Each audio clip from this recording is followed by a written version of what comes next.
말씀 봉독하겠습니다. 우리 에베소서 2장입니다.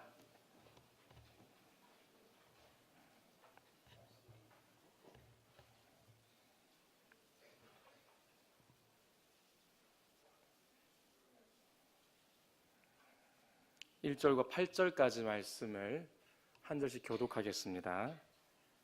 제가 먼저 읽겠습니다. 그는 허물과 죄로 죽었던 너희를 살리셨도다.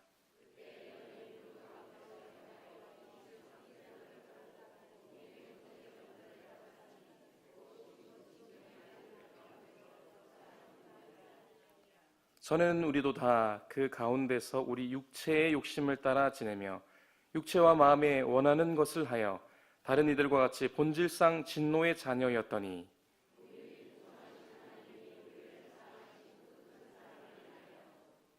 허물로 죽은 우리를 그리스도와 함께 살리셨고 너희는 은혜로 구원을 받은 것이라.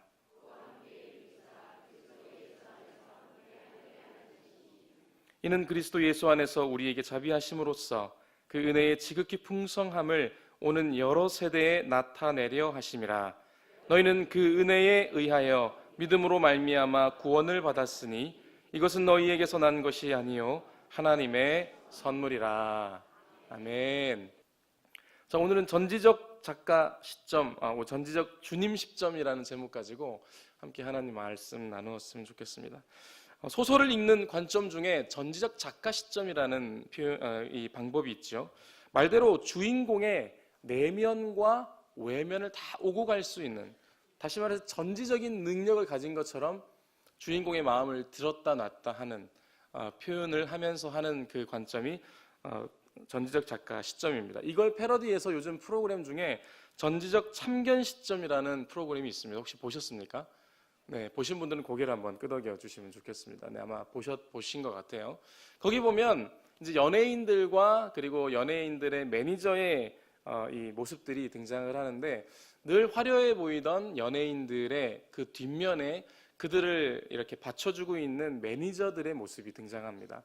그래서 연예인들이 연예인들 혼자 이렇게 서는 것이 아니고 매니저의 관리와 또 일정 관리, 또 그들의 돌봄을 통해서 연예인들이 이렇게 멋진 연예인들로 세워진다는 모습들이 등장을 하고, 화려한 이면에 인간 냄새가 좀 나는 프로그램이 아닌가, 이런 생각을 해보는 것 같습니다. 관점에 따라서 우리가 어떻게 보느냐는 이렇게 달라질 수 있는 것이죠. 관점에 따라서 연예인이 그냥 화려하게만 보이는데 프로그램 하나 때문에 연예인들의 삶이 보이는 걸 보면 또 잘 만든 프로그램이라고 생각됩니다. 어떤 관점 중에 요즘 유행하는 말로 꼰대라는 말이 있습니다. 혹시 들어보셨습니까? 꼰대라는 말이 있는데, 절대로 바뀌지 않는 사람을 지칭하는 이 꼰대가 요즘 많이 지칭되고 있는 이유는 바로 젊은 꼰대, 점꼰이라고 들어보셨나요? 점꼰들이 많아지고 있기 때문에 지금 이런 얘기가 화두가 되고 있습니다. 은어이기 때문에 잘 쓰지 않는 표현이긴 합니다만, 늙은이로 지칭되어 있는 이 꼰대라는 표현이 젊은 사람들에게 지칭이 되면서 자신의 가치관을 남에게 강요하는 젊은이들이 많아지고 있다는 것을 문제시해서 이 시대적인 문제로 화두로 얘기하는 부분들이 있습니다. 다시 말해서 젊은데도 불구하고 관점이 굳어져 버려서 젊은데도 꼰대로 불리는 점꼰이 되는 일들이 있는 것이죠. 우리는 이런 생각을 해보게 됩니다. 그런 걸 보면서 사실은 우리가 영적인 꼰대가 되고 있는 것은 아닌가. 앞서 전지적 참견 시점이라는 프로그램을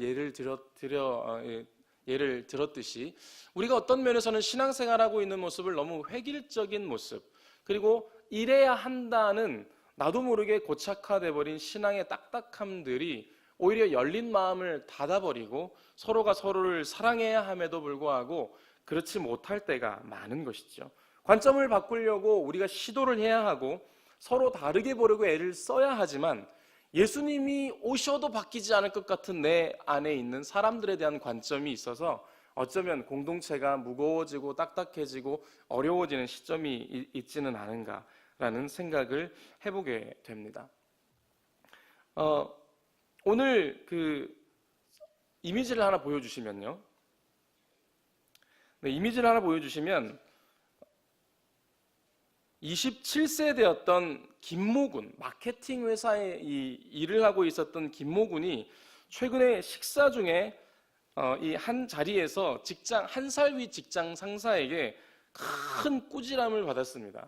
그런데 이 이미지를 보면 그 힌트가 있는데, 그 27세 김모군이 혼난 이유가 뭘까요? 그림에서 몇 번 때문에 문제였을까요? 1번일까요? 2번일까요? 자, 1번 한번 손 한번 들어봐 주십시오. 1번. 네, 있으시고, 네, 내려주시고. 2번. 네, 2번 있으신가요? 2번은 별로 없으신 것 같고. 3번. 3번도 몇 분 계시고. 4번. 네, 몇 분 있으십니다. 자, 그 이유를 찾아보니까 정답이 몇 번이었냐면 2번이었습니다. 뭐냐면, 수저 가운데 아래를 잡으면 내가 먹을 때 입에 묻을 수도 있는데 더러워지는 것이 아니냐라는 것으로 꾸지람을 했다는 것이죠. 점권의 모습입니다. 그래서 서로 품지 못하고 강요하고 서로들 힘들어지는데도 불구하고 그렇게 살아가고 있는 젊은 꼰대들이 있는 것이 참 안타까운 사회의 모습이 아닌가라는 생각을 해보게 됩니다. 오늘 에베소서 말씀에도 보면 이 꼰대에 대한 부분이 등장을 하는데, 이 성경에 웬 꼰대가 등장하는지 궁금해하시는 분들이 있으실 겁니다. 2절 말씀 한번 보겠습니다. 2절 말씀. 2절 보시면 한번 같이 한번 읽어볼까요? 시작. 그때 너희는 그 가운데서 행하여 이 세상 풍조를 따르고 공중의 권세 잡은 자를 따랐으니 곧 지금 불순종의 아들들 가운데에서 역사하는 영이라. 그러니까 영적인 꼰대 뭐냐면 세상 풍조를 쫓아가면서, 다시 말해 공중권세 잡은 자들에 의해서 우리가 마음을 열고 주님께 나와야 하지만 신앙인이라는 옷을 입고 있으나, 그러나 어떻게 해요? 세상 풍조를 따르고 있는 영적인 꼰대들이 등장을 한다는 것이죠. 불순종의 아들들 가운데 역사하는 영이라 그랬습니다. 다시 말해서 공중권세 잡은 자, 말 그대로 풀면 공중이란 말은 하늘과 땅 사이의 공간을 이야기하는데, 하늘에도 속하지 못하고 땅에도 속하지 못한, 다시 말해 타락한 천사들이 활동하고 있는 영역을 성경은 공중권세 잡은 자들이라고 표현을 하고, 거기에 붙들려서 세상 풍조에 흔들리는 사람들이 있다는 얘기를 하고 있는 것입니다. 다시 말해 영적인 꼰대는 무엇이냐면, 신앙인이지만 신앙의 옷을 입고 있지만 그럼에도 불구하고 사단의 미혹에 계속 흔들리고 빠지는 사람들이 있더라는 것이죠. 예수님도 어떻게 됩니까? 사단이 미혹했었고, 첫사람 아담과 하와도 미혹할 만큼 사단은 영적인 이 활동이 활발한 존재입니다. 우리가 이걸 알고 어떻게 하면 우리가 그러지 않기 위해서 노력을 해야 하는데도 불구하고 우리도 모르게 영적인 꼰대가 되고 있고, 그리고 우리도 모르게 세상 풍조에 이리 흔들 저리 흔들 살아가고 있는 모습이 있는 것이죠. 5절 말씀처럼 우리는 어떤 존재였습니까? 5절 말씀 보시면 허물로 죽은 우리를 그리스도께서 살리셨고 너희는 은혜로 구원을 받은 것이라고 이야기를 듣고 있지만, 주님 때문에 살아났지만 영적인 꼰대에서 탈출한 존재지만 그러지 못하고 있는 영적인 모습이 오늘 에베소 교회에 있었다라는 것입니다. 사단은 끊임없이 자신의 가치관을 믿음의 사람들에게 심기 위해서 강요하고 노력하고 문화로 흔들어내고 온갖 것들로 흔들어내는 것이죠. 세상 풍조가 퍼져나가면서 영향력이 미치고 영적 꼰대로 만들어버려서 진리로부터 차단시켜버리는 일들이 우리에게 벌어지고 있다는 것입니다. 신천지가 처음에 포교활동을 할 때 14만 4천 명만 자기들이 구원받는다고 이야기하고 포교활동을 했는데, 어찌된 일인지 지금 18만이 넘어가고 있습니다. 거기 있는 젊은 아이들의 가치관을 오염시켜버리고 영적 꼰대로 만들어버려서 가족을 버리고 직장을 버리고 모든 것들을 다 버리면서 철저하게 세상과 차단해버리며 그들의 이론과 가치, 변질된 가치 안으로, 그들의 사상 안으로 들어가고 있는 것, 이것이 영적인 꼰대들로 가득 차버리고 있는 이 시대의 모습이라는 것이죠. 며칠 전에 K방송국에서 S종교에 빠진 23살짜리 딸에 대한 이야기가 나왔는데, 이 딸아이가 얼마나 과격하게 행동을 하냐면 부모의 차에 빨간색 라카를 다 칠해버리고, 그리고 이제 겨우 만났던 자리에서 떠나지 않기 위해서 온갖 몸부림을 치면서 그의 마음이 변하지 않고 영적인 꼰대, 세상 풍조에 빠져버려, 이단의 풍조에 빠져버려서 다 모든 정신이 빼앗기는 일들, 아이들이 영적인 꼰대가 되어가고 있는 것, 너무나 심각한 문제가 아닐까라는 생각을 해보게 되는 것입니다. 오늘 그 해법이 말씀에 등장하고 있죠. 우리가 말씀을 좀 깊이 보면서 우리가 어떻게 하면 이런 세상 풍조에 흔들리지 않고 왜곡된 변질된 진리에 붙들리지 않고 우리가 진짜 하나님의 참 사람으로 살아갈 수 있을까? 전지적 주님 시점을 가지고 어떻게 하면 살아갈 수 있을까? 오늘 말씀을 통해 보았으면 좋겠습니다. 6절 말씀을 보십시오. 6절에 이렇게 기록되어 있습니다. 같이 한번 읽어볼까요? 시작. 또 함께 일으키사 그리스도 예수 안에서 함께 하늘에 앉히시니.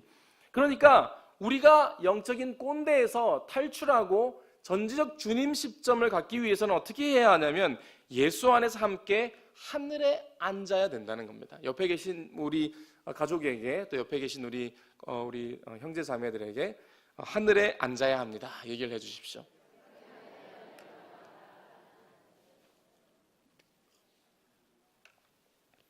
예수님 안에 하늘에 앉을 때, 예수님만이, 이 말은 다시 말해서 예수님의 가치가 나의 모든 가치가 될 때라는 이야기입니다. 한번 따라해 주십시오. 예수님만이 나의 모든 가치. 이 가치가 흔들리지 않는 것이 바로 그리스도 안에서 하늘에 앉은 상태라는 것이죠. 다시 말해 전지적 주님 시점으로 우리가 세상을 바라보게 된다는 그런 얘기입니다.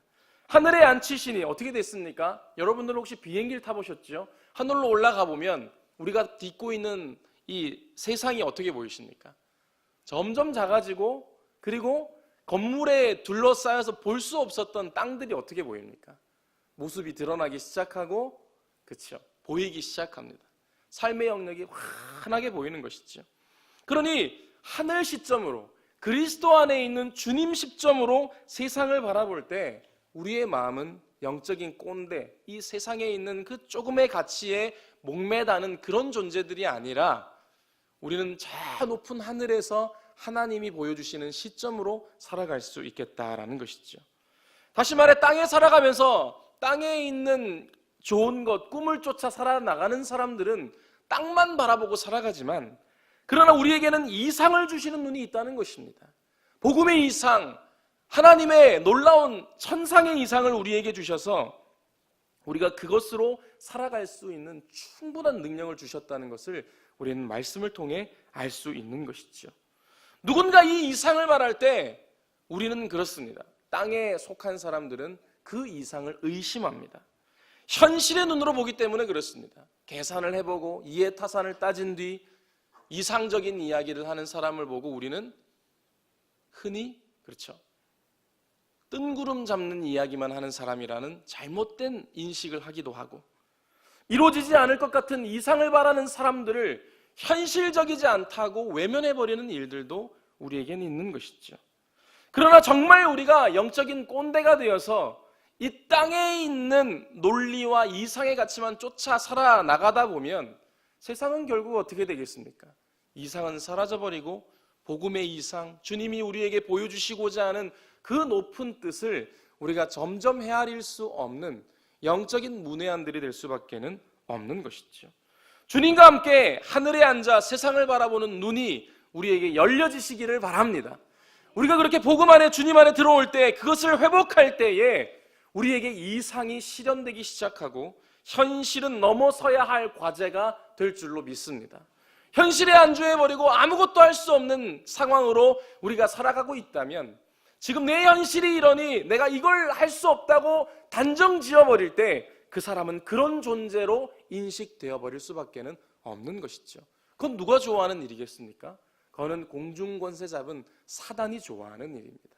하나님이 우리에게 보여주신 이상과 꿈은 너무나도 크고 높은데 여기 땅을 딛고 살아가는 그 조금의 가치에 목을 메고 그게 다인 것처럼 살아가지만, 우리가 저 높은 하늘에서 이 땅을 바라봤을 때 그 가치도 아주 조그만 것이 될 수밖에 없듯이, 우리는 그렇게 믿음을 가지고 저 높은 하늘 위에서 주님과 함께 이 세상을 바라보고 하나님의 꿈을 위해 나아가는 믿음의 사람들이 되어야 하는 것입니다. 이상을 잘라버리고 현실을 내 삶에 붙여버리면 어떤 일이 벌어지겠습니까? 내 삶에는 현실이라는 열매만 맺히게 되는 것이죠. 그러나 현실 위에 이상의 열매를 올려놓고 이상의 열매가 열릴 것을 기다리고 바라보면 우리에게는 어떤 일이 벌어지겠습니까? 하늘의 열매가 점점 맺어지기 시작하는 것이죠. 젖비웃침의 예를 들면 아마 더 이해가 잘 가실 겁니다. 돌감람나무를 자르고 그 위에 담감나무를 잘라 붙이면 어떤 열매가 열리겠습니까?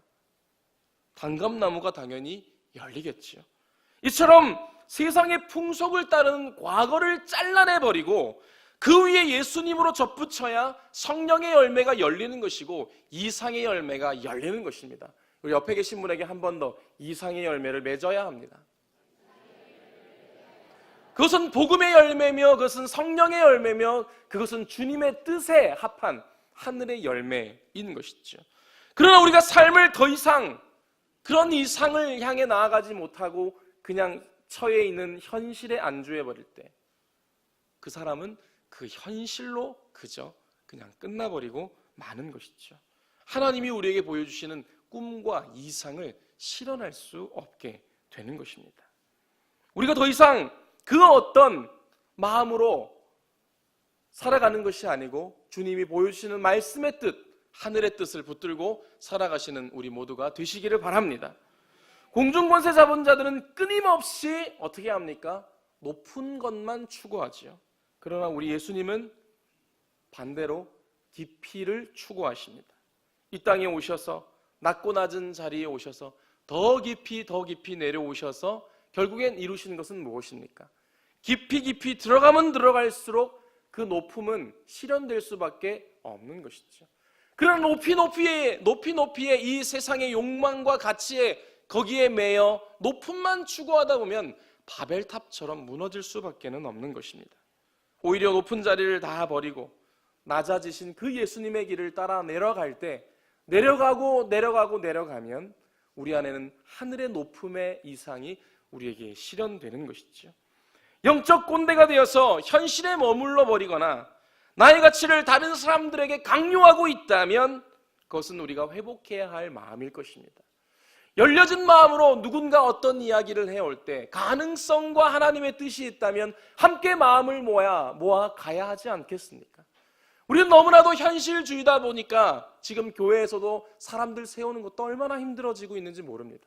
내 현실은 이렇습니다. 내가 직장을 다니고 있고 내 가정의 문제는 이렇고 지금 내가 처리해야 할 일들은 이렇게 산적해 있고 내가 할 일이 이렇게 많은데 어떻게 내가 주의 일을 하겠습니까? 그 사람은 그 영역까지의 열매밖에는 맺을 수가 없는 것이죠. 그러나 우리가 그 현실을 뛰어넘어서 하나님의 말씀의 이상과 전지적 주님 시점으로 우리가 하나님의 뜻을 분별하고 우리가 주님 맡겨진 일들을 하나 둘씩 해나갈 때 어떻게 되겠습니까? 주님께서 우리에게 이루시고자 하는 하늘의 열매, 복음의 이상이 우리의 삶을 통해 하나 둘씩 열매 맺게 될 것입니다. 주일학교 아이들을 보면서 그런 생각을 할 때가 있죠. 우리 주일학교 선생님들은 그런 생각을 하실 때가 있습니다. 저 아이만 없다면 우리 교실 분위기가, 우리 반 분위기가 좋아질 텐데, 분위기를 너무 흐리고 그 아이로 인해서 예배도 안 되고 공과도 안 될 때 우리는 나도 모르게 저 아이가 없어졌으면 좋겠다. 이건 뭐 주일학교 이야기만이겠습니까? 목장 모임에서도 저 사람만 오지 않았으면, 저 사람만 없으면 우리 목장에 평화가 있을 건데 정말 그럴까요? 그 사람이 있기 때문에 하나님이 우리에게 보여주시는 뜻이 있는 것입니다. 만약 전지적 주님 시점을 우리가 가지고 있다면 우리는 마음이 달라야 하는 것이죠. 아니, 전지적 주님 시점까지도 어렵다면 전지적 부모 시점 정도는 해야 하지 않겠습니까? 주일학교를 보면서 이 아이가 내 아이다라는 생각만 해도 우리의 태도와 마음은 달라질 것이고 인내의 깊이와 넓이는 달라지리라고 생각합니다. 그러나 이런 눈을 다 잃어버리면 우리가 그런 마음을 품을 때에 그 마음을 품었던 그 아이의 마음속에 사단이 틈을 타고 그리고 영적인 꼰대로 점점 나아가서 마음의 문을 닫아버리고 복음과는 차단돼 버린 그런 인생이 된다면 이 얼마나 안타까운 일이겠습니까? 우리가 주님께 그렇게 마음을 열고 작은 일이지만 정직하고 진실하게 그리고 요행을 바라거나 정말 내 어떠함을 위해서만이 아니라 그런 마음을 가질 때 틈을 비집고 들어오는 사단의 꼬임도 다 우리가 끊어내기 위해서 애쓰고 노력할 때 우리에게는 전지적 주님 시점으로 세상을 바라보고 사람을 바라보고 이 우리가 맡은 일들을 바라볼 수 있는 눈이 생길 줄로 믿습니다. 옆에 계신 분에게 그런 눈으로 세상을 봐야 됩니다. 얘기해 주십시오. 우리의 관계 시점은 또 어떻습니까? 우리 전도회에 저 사람만 없었으면, 우리 부서에 저 사람만 없었으면, 더 심한 경우에는 우리 이 목장에 저 인간만 없었으면. 굉장히 아름다운 휴머니즘이죠. 인간을 생각하는 철학적인 표현이지 않습니까? 저 인간만 없었으면. 그러나 그 인간을 생각하는, 그 사람을 생각하는 우리의 마음을 바꿔야 한다는 것이죠. 그런 관점으로 바라보는 내가 그런 인간인 것입니다. 그런 모습으로 누군가를 정죄하고 판단하고 있는 내가 그 인간인 것이죠. 사실은 그 인간이란 얘기를 내가 들어야 하는 것입니다. 표현하고 있는, 내가 판단하고 있는, 내가 정죄하고 있는, 내가 결론 내리고 있는 그 마음이 결국엔 어떻게 해요? 그 마음이 주님 원하시는 마음이 아닌 것이죠. 그건 전지적인 내 시점입니다. 전지적인 1인칭 시점으로 바라보는 것이죠. 그러나 주님의 시점으로 우리는 바라볼 수 있어야 하는 것입니다. 6절 말미에 나와 있는 것처럼 전지적 주님 시점, 하늘에 앉히시니, 주님 우리를 거기에 앉혀주시고 세상을 바라보는 눈을 바꿔주시기를 원할 때 우리의 마음과 생각은 달라질 줄로 믿습니다. 그러면 7절에 어떤 일이 벌어집니까? 7절 우리 같이 한번 읽어보겠습니다. 7절 시작.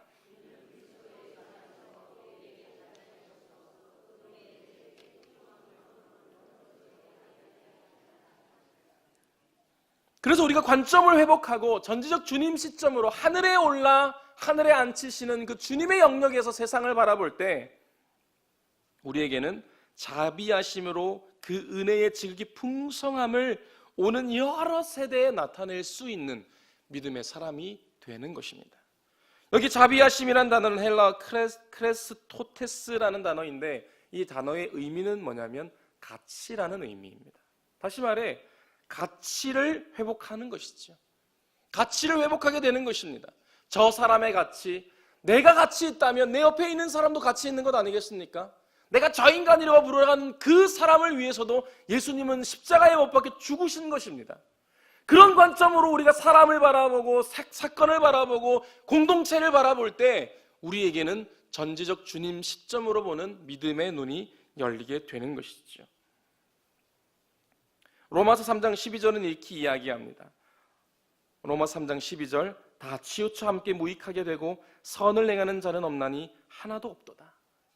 다시 말해 이 관점을 다 잃었을 때 어떤 일이 벌어지냐면 다 치우쳐 함께 무익하게 되고 선을 행하는 자가 없게 되는 것이죠. 여기 나와 있는 선이 앞에 나와 있는 자비하심과 같은 단어 크레스토테스라는 가치의 의미를 이야기하는 것입니다. 가치 있게 행하는 자가 없어진다는 것이죠. 한쪽으로 치우쳐서 한쪽밖에는 볼 수 없는 그런 사람, 단편적인 관점이 전부인 것처럼 여기는 그런 사람이 된다는 것입니다. 그것은 전지적 사탄 시점인 것이죠. 사탄이 우리에게 주는 마음, 저 사람은 저런 인간이야 라고 말하라는 그 속삭임에 우리의 마음이 홀까닥 넘어가 버린 것입니다. 정죄하게 되고 판단하게 되고 그 사람의 가치를 내 가치가 나보다 더 가치 없는 것처럼 여겨버리고 무시하고 그러는 것이죠. 불균형하게 되고 무익하게 여기고 다 한쪽으로 치우쳐버리게 되는 것입니다. 여러분들 연말에 지쳐있는 이유가 무엇입니까? 교회 봉사가 많아서 지쳐 계십니까? 인간 때문에 힘들어서 지쳐 계십니까? 아니면 육아 때문에 힘드십니까? 직장 때문에 힘드십니까? 아니면 공부하는 것 때문에 힘드십니까? 그러나 정말 지쳐있다고 생각하는 원인이 무엇입니까? 전지적 주님 시점을 잃었기 때문이 아닐까요? 예수님 없는 메마른 인생이 되고 있기 때문에 그런 마음으로 봉사하고 주님을 의지하며 봉사해야 되는데 내 경험을 의지해서 봉사하고 내 힘으로 봉사하고 내 힘으로 직장일을 하고 내 힘으로 공부하고 내 힘으로 사람들과의 관계를 맺고 나아갈 때 결국 우리에게 나타나는 현상은 무엇입니까? 결국 주님 시점을 다 잃어버리고 내 시점으로 힘들다라고 이야기하는, 그래서 더 이상 아무것도 못하겠다라고 하는 영적인 그로기 상태가 될 수밖에는 없는 것이죠. 그러나 우리가 전지적 주님 시점을 회복할 때 8절 말씀처럼 우리의 삶은 어떻게 되겠습니까? 너희는 그 은혜에 의하여 믿음으로 말미암아 구원을 받았으니 이것은 너희에게서 난 것이 아니요 하나님의 선물이라 그랬습니다. 옆에 계신 분에게 하나님의 선물이십니다 라고 얘기해 주십시오.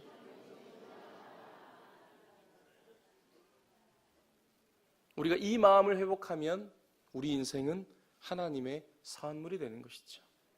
우리의 구원도 하나님의 선물이고 우리 인생도 하나님의 선물이지 않겠습니까? 내 가정도 집구석이 왜 이래? 이렇게라고 얘기하는 것이 아니고 그 집구석도 하나님이 세우신 겁니다. 그렇지 않습니까? 하나님의 선물인 것이죠. 이 인간도 하나님의 선물이고 저 인간도 하나님의 선물인데 우리는 자꾸 우리 영적인 꼰대가 되어서 그 가치를 다 잃어버리고 내 관점으로, 내 판단으로, 내 결정으로 모든 것을 다 평가해버리는 우와 실수를 범하고 있는 것입니다. 사실 우리가 웃어 넘길 수 있는 이야기지만 그러나 정말 우리가 회개하며 마음을 돌이켜야 할 그런 이야기인 것이죠. 얼마나 많은 가치들, 주님이 우리에게 부여한 가치들이 있습니까? 그것들을 회복해 나가기 위해서 전지적 주님 시점으로 세상을 바라보고 나를 바라보고 사람들을 바라보고 공동체를 바라보고 내 자녀를 바라보고 내가 맡고 있는 일들, 내가 하고 있는 봉사 바라보는 것이죠. 여기 5만 원짜리 지폐가 있습니다. 가지실 분 손을 한번 들어봐 주실까요? 네, 손을 드신 분이 있습니다. 어떤 강의에서 이런 얘기를 하는 얘기를 본 적도 있고 들은 적도 있습니다. 이 5만 원짜리를 가지고 싶으신 분은 손을 다 내리십시오. 네, 다 내리셨죠? 다 가지고 싶으시죠? 네, 5만 원이라는 가치입니다. 제가 이거를 바닥에 떨어뜨리고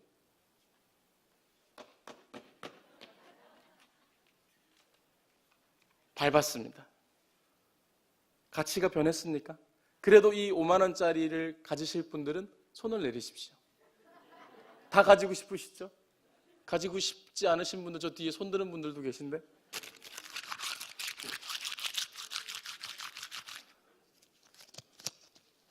이렇게 5만 원짜리를 다 구겨서 다시 폈습니다.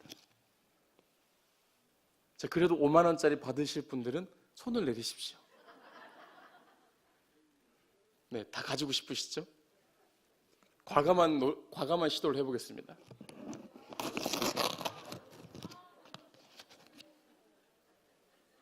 그래도 가지고 싶으신가요? 가지고 싶으신 분들은 손을 내리십시오. 그렇죠? 무슨 얘기입니까? 설교를 마무리할 건데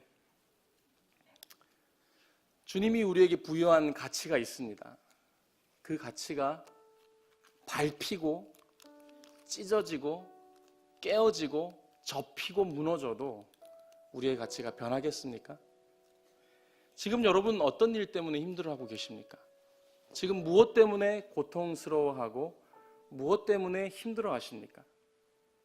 혹 이것이 내 가치를 다 잃어버린 영적인 꼰대가 되어서 하나님의 말씀이 없는 메말라버린 상태이기 때문에 그런 것은 아닙니까? 그런 우리를 위해서 구겨지고 찢기지고 버려지고 밟힌 우리를 위해서 주님은 오늘 1절과 6절 말씀에 허물과 죄로 죽었던 우리를 살리셨다 그랬습니다. 우리의 가치는 주님의 목숨값으로도 목숨값 정도는 되어야 살 수 있는 그런 소중한 가치인 것이죠. 비록 내 삶이 찢어지고 상하고 버려지는 것 같고 더러워져서 주님 앞에 나올 수 없는 그런 영적인 내 마음의 상태가 되었든, 더 이상 주님 앞에 나아갈 수 없는 아픔을 가지고 있든, 아무에게도 이야기하지 못하는 내 안에 있는 큰 상처를 가지고 있든 상관없이 전지적 주님 시점으로 바라보면 우리를 위해 주님이 죽으실 만큼 우리는 가치 있는 존재라는 것입니다.